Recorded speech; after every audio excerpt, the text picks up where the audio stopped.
Ready for some very exciting chat with our two guests, Ed Speleers and Joanne Froggatt. Hello. Welcome. Thank you. Thanks for having us. Welcome to Anna and Jimmy. Now, last Sunday's Downton Abbey, very dramatic. We've got to start with the huge event that happened. You dropped a pot of jam. What was that about? Just a bit clumsy. Clumsy? So, yeah. Yeah. But really, there was a really dramatic event. And obviously I have to ask you about that, Joanne, because it's accidental timing that we've done this event and it's a few days after the most dramatic storyline you've ever done, obviously. It is purely accidental, actually, because I did this with you last year. Yes. As well. So but it's good timing because it's good to be able to talk about the storyline that's just broken and discuss that. So yeah. So my first question about that is, when you were first told that this was going to happen, what was your reaction?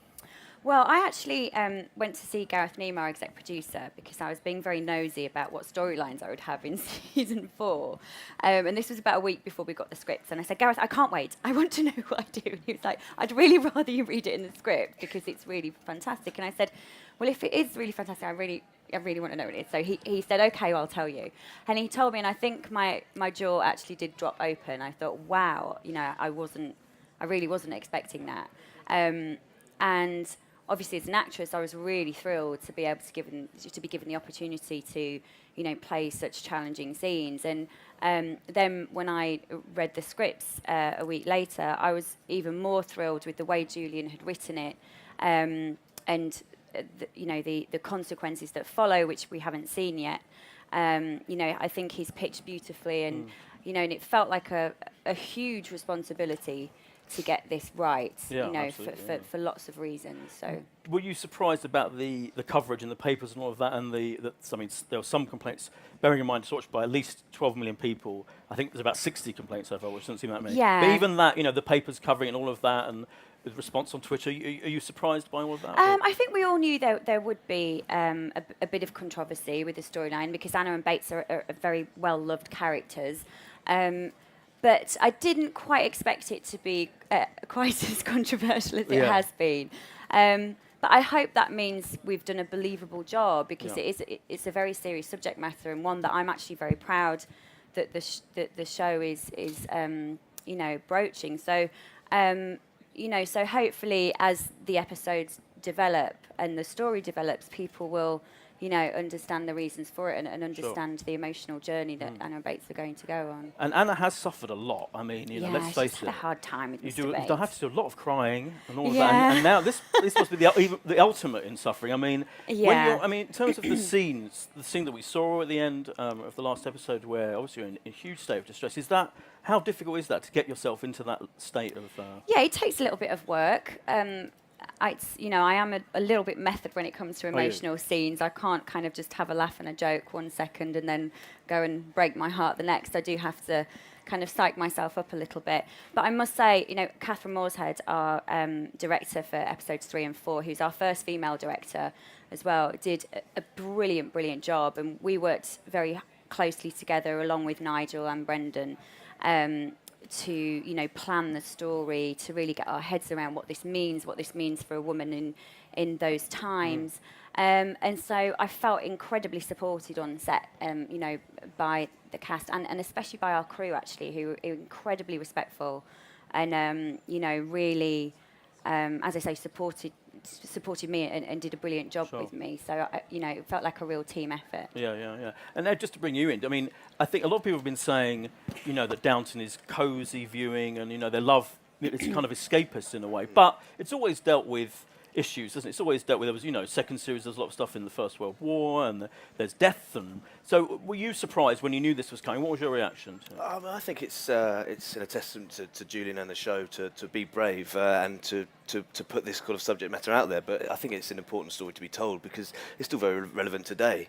And I think that kind of subject matter, people are going through that today and aren't even reporting it now and aren't coming forward. So I think it was sort of directed very well. It was performed brilliantly, and it was edited in a way that wasn't so in your face. And I thought it was executed perfectly, really. And I think, like I say, it's a testament to everyone involved, really. Yeah, absolutely. And in terms of, did you do much research about, what might happen to women in that situation that time, or did Julian discuss that with you? Yeah, I did do quite a lot of research. I read a lot of things online, actually, about, as Ed just mentioned, about women who've been through similar situations in modern times and not reported it to the police, and the reasons they didn't.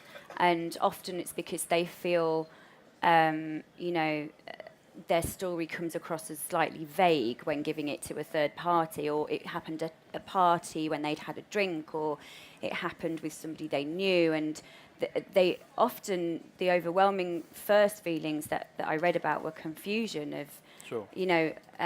This mixture of emotions, and did I ask for this, or and that's in this day and age. So to take that, nearly 100 years previously to a woman, in the early part of the previous century, I had to get my head around that, and that was very important as well. And Alistair Bruce, our historical advisor, was very good at talking me through that and saying, what I needed to keep in my head was that for a woman in that time, in the early 1920s and previously, really all she had was her reputation, her career possibly, and her family. So if she loses her reputation, she loses everything and brings shame upon the house she works in. She loses her job.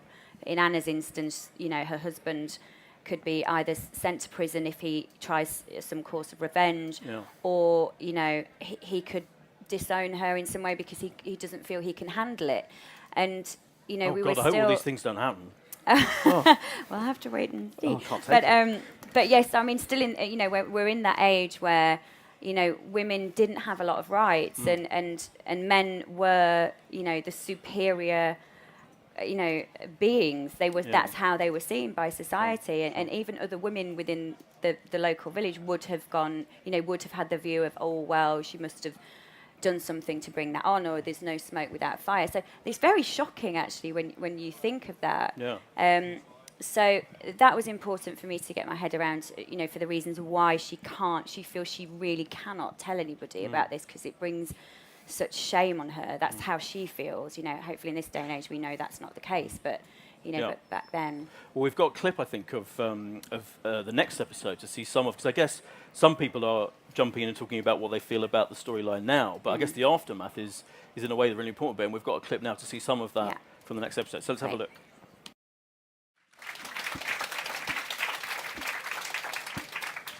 So presumably this is going to play out through the whole series, or just the series or something? Yeah, obviously there's a lot to explore with the emotional journey of what happens next, and the effect it has on Anna, and therefore the effect it has on Bates, because she doesn't feel she can tell Mr. Bates what's happened because of all the reasons she's worried about his future, and she's worried about how he'll react as well. But then she feels she can't be emotionally close to him either, or physically close to him.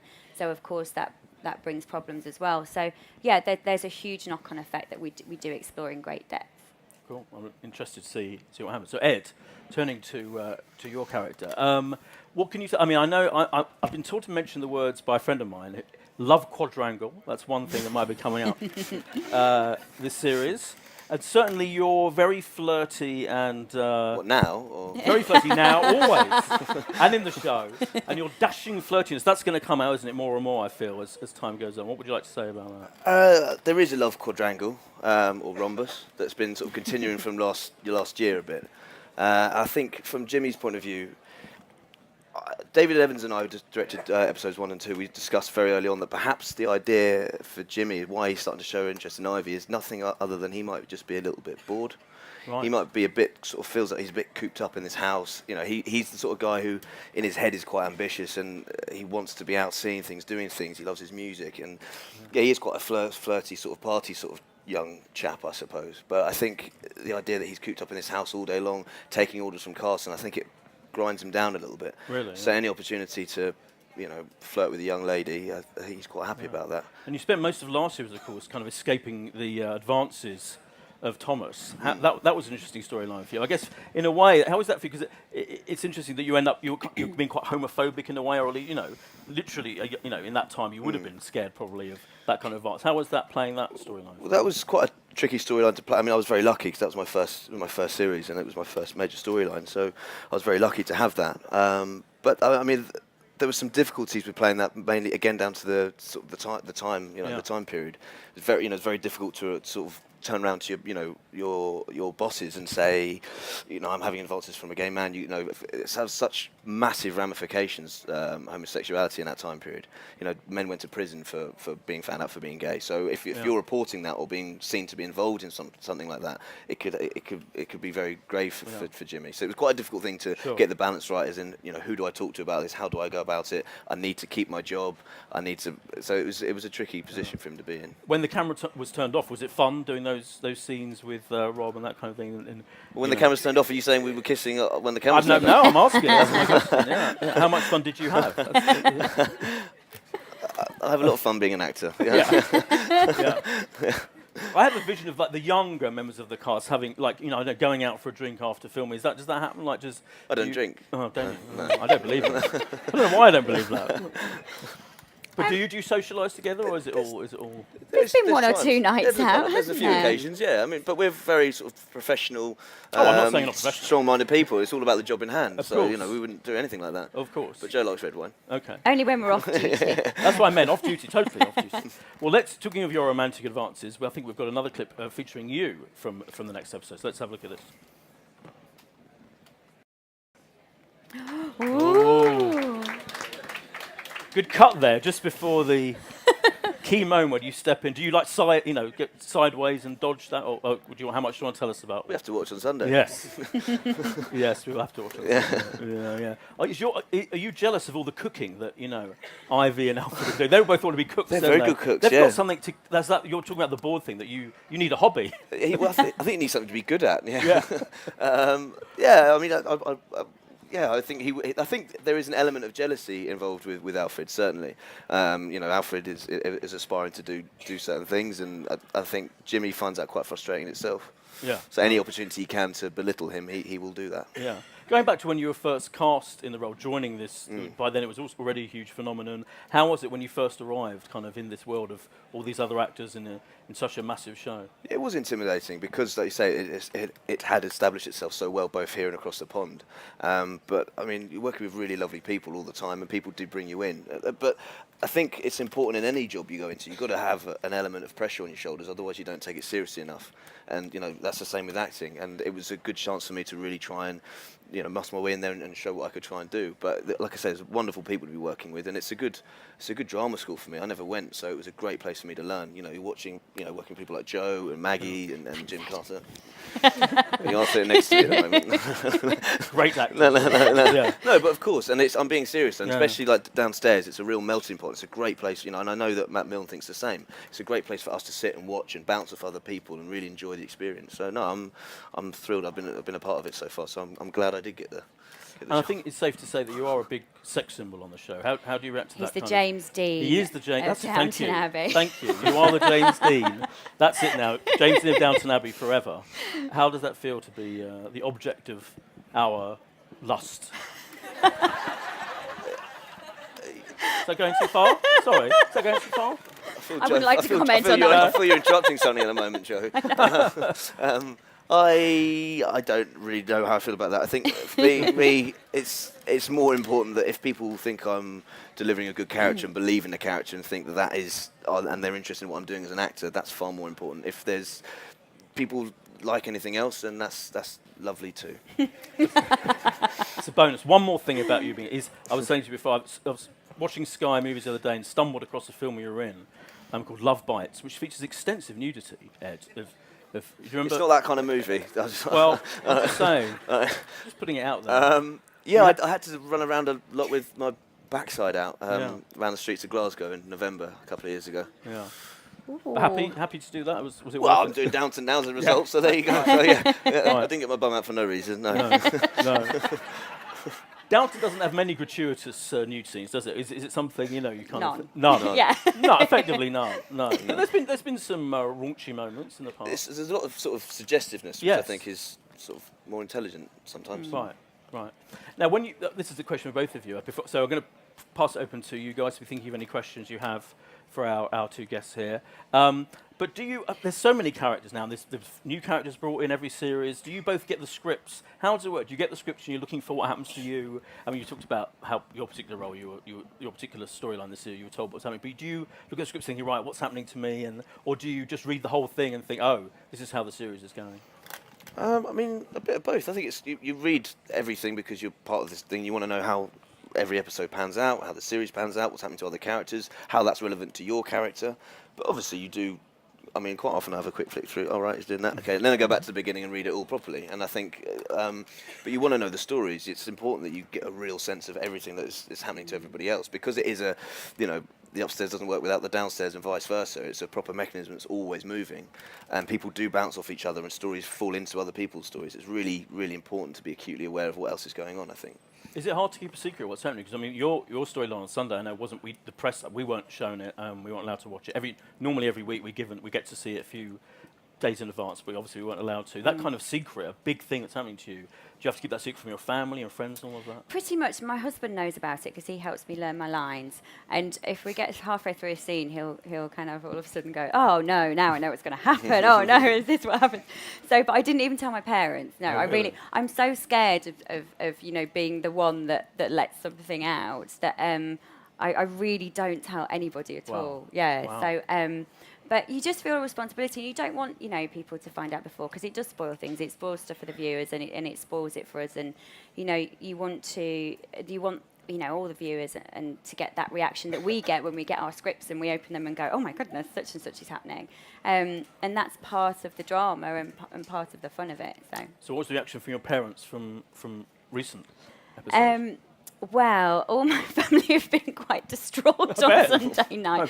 Yeah, bless. I had lots of calls. I had to ring round and go, "I'm fine, everything's fine." But yeah, no, they were obviously pleased with me, but yeah, quite surprised. And I did give them a little warning of tonight's episode may not be particularly nice viewing. Yeah. But none of them second guessed what that would be. No, so they were a little shocked. I bet, yeah, absolutely. And in terms of what's coming up, and in terms of how big the show has become, Ed, what is it like being in a show? It's watched by at least 12 million people. It's basically the biggest show on TV these days. I mean, it includes X Factor and all of that. So how do people deal with you and talk on the street and all of that? Do you get treated differently? No, I don't feel I get treated particularly differently. I mean, people are always pretty nasty to me, so I mean, no. I don't feel there's a massive change. I mean, I've noticed a change. I've just been in America recently, and it's quite overwhelming how the casting directors are with you there. They ask you about 100 questions about Downton Abbey rather than actually asking about anything else to do with you. It's all about Downton Abbey, and they're asking me questions about characters I can't even answer. So about what Mrs. Patmore's cooking right now, and I haven't got that answer, so I have to say to them. Right. But no, I mean, it's amazing to be part of something like this, and long may it continue. Because it is huge in America, isn't it? Yeah, you keep saying that. Yeah, stop putting the pressure on. Sorry, what? Sorry, no pressure. But so, do you think it could be the starting point of big things out there? Would you like to do stuff out there, Hollywood? I think any actor would be lying if they didn't admit to saying they'd like to do things in America, because there is a lot of work out there, and there's a I mean, Los Angeles is a city that's dedicated to making movies and television. So of course I'd love to have that opportunity, but I'm perfectly happy working away at the moment, and if that comes my way, then I'll be an even luckier person. Absolutely. Well, I'm sure there are loads of questions from the audience, so I'm going to. I think there's some roving mics. So if you do have a question, the mic will come to you, and we'll get to you. There's a lady just back there. Hi. First, both of you are spectacular, and thank you for bringing such wonderful drama to our living room. For Joanne, 2 questions. One, the character of Anna and Bates, what is the age difference? And 2, as a child, what was the Masterpiece Theater series that caught you? Okay, so question number one. It's a little bit vague, the age difference between Anna and Bates. I think it's probably, I mean, there is a big age difference. I think it's probably about 16, 17 years, something like that. That there is a bit of a gap there between the characters. That's how we started off. I'm not sure as the series have gone on how we're supposed to have aged, particularly. I might have caught up with him a little bit by now, I'm not sure. But yeah, and in terms of masterpiece shows, well, obviously we don't get PBS here, and we don't get the masterpiece stuff, but I guess in terms of British drama that I watched when I was younger, I remember, I don't know whether this was on Masterpiece or not, but a drama called Band of Gold, which was probably on when I was about 13, I think, or 13, 14, an ITV drama that Samantha Morton was one of the stars of, and amongst other people, and Kathy Tyson, and that was something I watched and was blown away by the grittiness and the reality of the performances, especially by Samantha Morton. And that's something that certainly stood out. I guess being that age, it was the first time I've been allowed to watch anything like that, because it was quite a dark show, really. So yeah, that certainly sticks out in my mind of kind of going, oh, that's impressive. I'd like to be as good as her one day. Thank you. Is there anything you like growing? What kind of TV did you watch when you were Growing up? Yeah.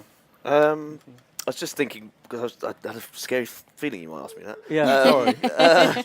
There's one series that was actually, it wasn't so much when I was growing up, it was when I actually first started doing acting. I was recommended a series to watch as a case study. It was Our Friends from the North. Oh yeah. Yeah. And I found that was a very very powerful thing to be watching. Yeah. Well, they are two classic shows, Yeah. absolutely. Yeah. Right. Yes, a lady just there. My question is for Joanne. Hello. Obviously, Bates just got let out of prison at the end of Series 3, so they haven't had much time together since. So how will their relationship develop in Series 4? Well, this is a difficult question because I'm not allowed to tell you anything. But obviously, with what we've seen has just happened in episode 3, there's a lot to overcome for Anna and Bates. For Anna personally, and this, shows a different side to Anna, because she's obviously, really broken by what's happened, and she feels she can't connect with Mr. Bates or anybody else really. After this. So that's a different side to her that we've never seen before. Throughout all their trials and tribulations previously, she's been able to be positive and be the positive-minded. Well, there's got to be a way forward. Where we do see her lose an element of her positivity and see her, lose that about herself, really. So. And because Mr. Bates doesn't know what's happened to her at the moment, then there's difficulty there, because he doesn't understand why she's not being close with him, and why she's not herself, really. So so there's quite a journey for them to come. Very skillfully handled, that was, yes. Thank you. Gentleman there. I'll come over this side soon. Sorry, don't worry.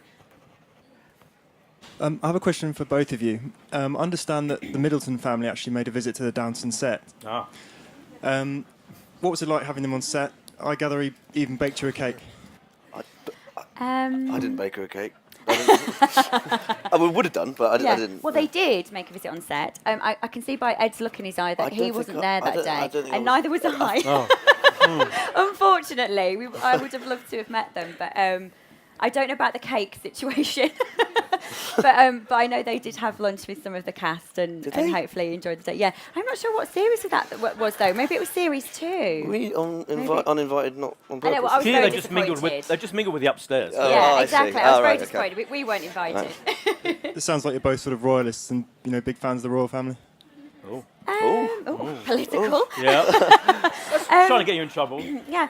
No, I think absolutely. I think especially in recent years with the royal wedding and now the royal baby and the jubilee, I think it's been a great thing for Britain. Actually, I think it's really, we've had a big community spirit from the royals again, and obviously William and Kate and Harry have really brought the royals back into the public hearts, I think. So yeah, absolutely. They do a good job. Ed, any comment to make about the royals? I think Baby George is fantastic. Yeah. Good. Good work. Let's go over this side.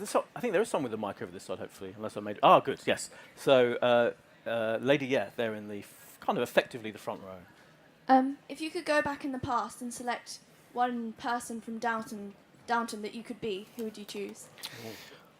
Apart from last Sunday, Anna Bates. Oh, it's difficult. Well, I love Mr. Molesley, but I guess I wouldn't really want to be Mr. Molesley because everything always goes wrong for Molesley. But I do have a soft spot for Mr. Molesley, but maybe I'd like him as a friend or a next-door neighbour rather than being him myself. I like Mr. Molesley, yeah. You want him to do well. Yeah. Thank you. And just behind, lady just behind, if you pass the mic, thank you. Hello, this is for Joanne. Show my age here, but I remember you from Coronation Street. Oh, yeah. Time ago. So obviously, a lot of people do kind of think that being in a soap is kind of, not as prestigious as being in sort of what you're doing now in Downton. But how do you think being in a soap has helped in terms of doing something like Downton, in terms of the turnaround and in terms of the sort of acting chops that you get? Because obviously, Nigel Harman was there last week as well in Downton. Yeah, absolutely. Well, for me, certainly, because I was in Coronation Street when I was 16, and I'm a little bit older than that now. I left kind of 16 years ago. I left Corrie, so it's half my life ago, and I was a kid really when I did it. But for me, it was invaluable because that was my drama school. I didn't train at drama school. I went to stage school at a younger age, but and I really learnt my work ethic there. I learnt about the technicalities of filming there. There is no time to rehearse. You have to do your homework. And I was lucky that I worked with really good actors that taught me that and encouraged me to go down that path.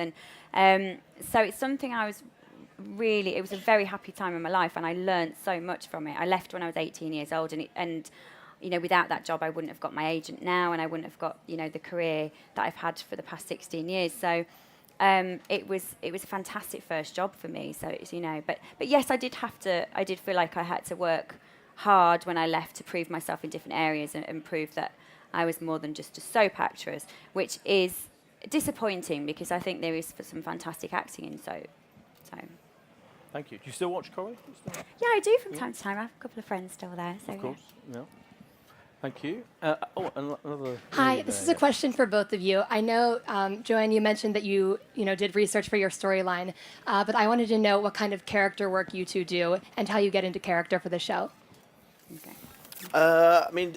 It depends really. Depends on where I'm having to go with the character. But for the beginning of the show, to take on the new series, because I knew I was going to be playing a Yorkshireman, I spent a bit of time in Yorkshire for a start. I went up to Ripon and Skipton, which is near where the house is set. I just have to interrupt you for a sec because as a native Yorkshire girl, Ed has a brilliant Yorkshire accent. I have to say, it's very natural and it's spot on. So it worked. Thank you, Jo. I went up to Yorkshire. My granddad was a Yorkshireman as well, so I felt it was quite a privilege to be playing a Yorkshireman. So I wanted to get it spot on. I mean, obviously Ripon and Skipton has changed somewhat from 1920s, but it was a great way for me to soak up the atmosphere and soak up what it was like and get a sense of the countryside and how it looked. So that was one way of doing it. And then from then, obviously, as the character started to come towards actually shooting time came closer, I spent a lot of time with Alistair Bruce and talking about the idea that if a young man such as Jimmy was to be alive in the era he would have been in the First World War. So a lot of my character development was thinking about the things I might well have seen in the war. And that sort of put a bit of pressure in my head, thinking, well, for example, when Carson is sometimes sort of berating me or a bit hard on me, in the back of my mind, well, I don't really want to be listening to you because you've no idea what I've witnessed. And so I'm trying to think of things like that in order to bring as much truth to the character as possible. Trying to set yourself in situations that would have happened at the time. So looking at things that would have been happening around then in order to, like I say, bring a bit more realism to the character. That's interesting. And for me, very similar but different. When I first got the role of Anna and we were about to start filming the first series, the same as Ed, and I think any actor, you do what you need to do to get yourself within that mindset of that time and that character and that person and the experiences they would have had. So I although I knew obviously a little bit about the history and the history of women in those times, I watched a few documentaries on the time. I read a book called Keeping Their Place, which was it was extracts of letters and diary entries from real life people, servants to their employers and vice versa. So that was really good to give me a personal aspect on things. And for me, being a female, it was really important to remember as a woman where we were in those times as well, and the rights that we take for granted today that we didn't have, because at the time we started Series 1 of Downton, women didn't have the vote, and even though that's just 100 years ago, or thereabouts, I found that quite surprising every day. The more I found out, I thought, goodness me, I keep forgetting that, how far we've come in 100 years. And believe it or not, I actually had a couple of accent lessons to do a Yorkshire accent, even though that is my real accent, because they wanted it to be very period. So really? when they said, we're going to send you for an accent lesson, I thought, I think I'll get this one. I think I'll be okay with this. But actually, that was very helpful. How different was the accent then, though? Was it more kind of... It was more kind of, dotting the I's, crossing the T's. You pronounce your T's, you pronounce your H's, which are often a bit dropped. more refined, I suppose. Yeah, more precise. Yeah. The speech was a lot slower, to go with the pace of life. Maybe not for the servants, I guess. But so that was interesting to research as well. Right. At the front, yes. So we have a question from a follower of the Downton Abbey Twitter page. Excellent. Which is, what were your first impressions of each other? Oh. Very good. I don't know. Ed, you go first. What would your first impressions be if you were sitting next to Joe? I mean, fantastic, amazing. The same. I can't even remember the first time. Was it in the servants' hall? Thanks, Joe. No, I think probably first impressions. It was the first servants. Yeah, it was the same. I don't know what your first impressions of the servants' hall were, but in the servants' hall we can get quite raucous sometimes. So if anybody new comes in, it's quite exciting. We're like eagles rounded up. Yeah. We're like, oh, hello. So hopefully we were very welcoming, and we're always excited. I was excited to go dancing with you this year. Yeah, we had a little dance this year. That was fun. Yeah, I enjoyed that. I enjoyed that too. That was good. We enjoyed that. Yeah, that's right. Thank you. Oh yes. Just a few paces along. It's been touched on already, but as you said, there's been a handful of complaints. Do you think they obviously want Downton to be quite tame and quite friendly on a Sunday night, and obviously it was quite dramatic the other night and quite horrible to watch. Do you think they've got any sort of point, or do you think it's definitely the Downton's place to sort of throw a curveball that's a bit dramatic? Well, everybody's entitled to their own opinion, and everybody expects different things from a show or from every experience. So. But ultimately, Downton Abbey is a drama, and it's on after the watershed. It's on at 9:00, and I feel certainly that we didn't show anything gratuitous, or we didn't really show anything, which was very much Julian's, definite, wish that we would not depict that kind of violence against a woman on screen. He wanted to tackle the issue, but without, being gratuitous about it. So. I don't know how many complaints we get every week, but I think we've done quite well to get only 60 out of 9.5 million views that we've seen it so far. So, obviously, as I say, everyone's entitled to their own opinion, but I feel quite proud that I think we've handled it in the right way. Thank you. Time for a couple more questions. Let me think. Just want to make sure that it's not too different for the mic, but there's a lady there, and I will try and go one from behind the barrier. So, yes. Hi, this is a question for both of you. What's it like working with Maggie Smith? I love it. Yeah, I mean, I'm you quite. Probably get more to yeah, do I mean, I don't have. Actually, I've had dialogue with her before. I think. Have I? No, I don't know. Anyway, I'm quite privileged because I get the crossover. So I'm spending a lot of time downstairs, but I spend a lot of time upstairs. And actually, the beauty of me being upstairs is, although I don't really have a lot to say, I get to watch people act. It's amazing. So I get to stand in the background and watch. So Maggie Smith's having a close-up, and I'm just watching. I hope she never catches me, because I look like I'm perving on her, and I'm not. I just think I just think she's amazing to watch, and she's so on it. She's so on every time that camera's on her. She gives the minutest details, and that's what brings that character to life that you will see and adore. Is the tiny things that she does. and it's all very subtle, but her timing is impeccable. And I've got so much admiration for her, for a lady of not that, of a great age who has been able to achieve so much and still deliver day in, day out, and work 6 months of a year with us. In those costumes, in that hair and everything, I think it's a real testament to anyone who can do that. I'd be a very, very happy man if I could go on as long as she could, doing it the way she has. Yeah, very, very similarly to Ed. I mean, I don't get many scenes with Maggie at all. In fact, I think Maggie's spoken to me once in the whole 4 series, and I didn't reply. So unfortunately, I don't get to spend a lot of time with Maggie. But as Ed says, when we do the scenes where we're all together, I love those days because I get to do the same thing. I get to watch Maggie and Penelope, and on days where we had Shirley MacLaine, I was lucky enough to see Shirley and Maggie do a scene together. The first series she was there, and that was a really special moment. And I love watching Maggie and Penelope scenes together because, as Ed said again, it's both their performances are always so detailed, and it is like watching a masterclass, which is, I feel very privileged to be able to do that. So, thank you. And let's go to that lady just behind the barrier, very patiently waiting. Sorry, I'm a little short, so that was a bit of a reach. This is a kind of a question for both of you, and it goes with the last one. Who on set are you most just in awe of being able to work with, and who's the most fun to work with? You can answer that one. Well, I'm the most fun. No. No. The most fun to work with. We've got a few fun ones, actually, haven't we? Yeah, there's quite a few. I'd say, Brendan Coyle is certainly one. Siobhan Finneran, who unfortunately, and Rob James Collier. Yeah, you were a lot of fun. Am I? Yeah. Oh, good. Thanks, Ed. Yeah, I'm Ed, of course. No, you had to say it because I said that. Yeah. But no, we do have a lot of fun in the servants' hall, don't we? Yes, there's a lot of banter. But those three are really bounce off each other, and it was really fun when the three of those were together.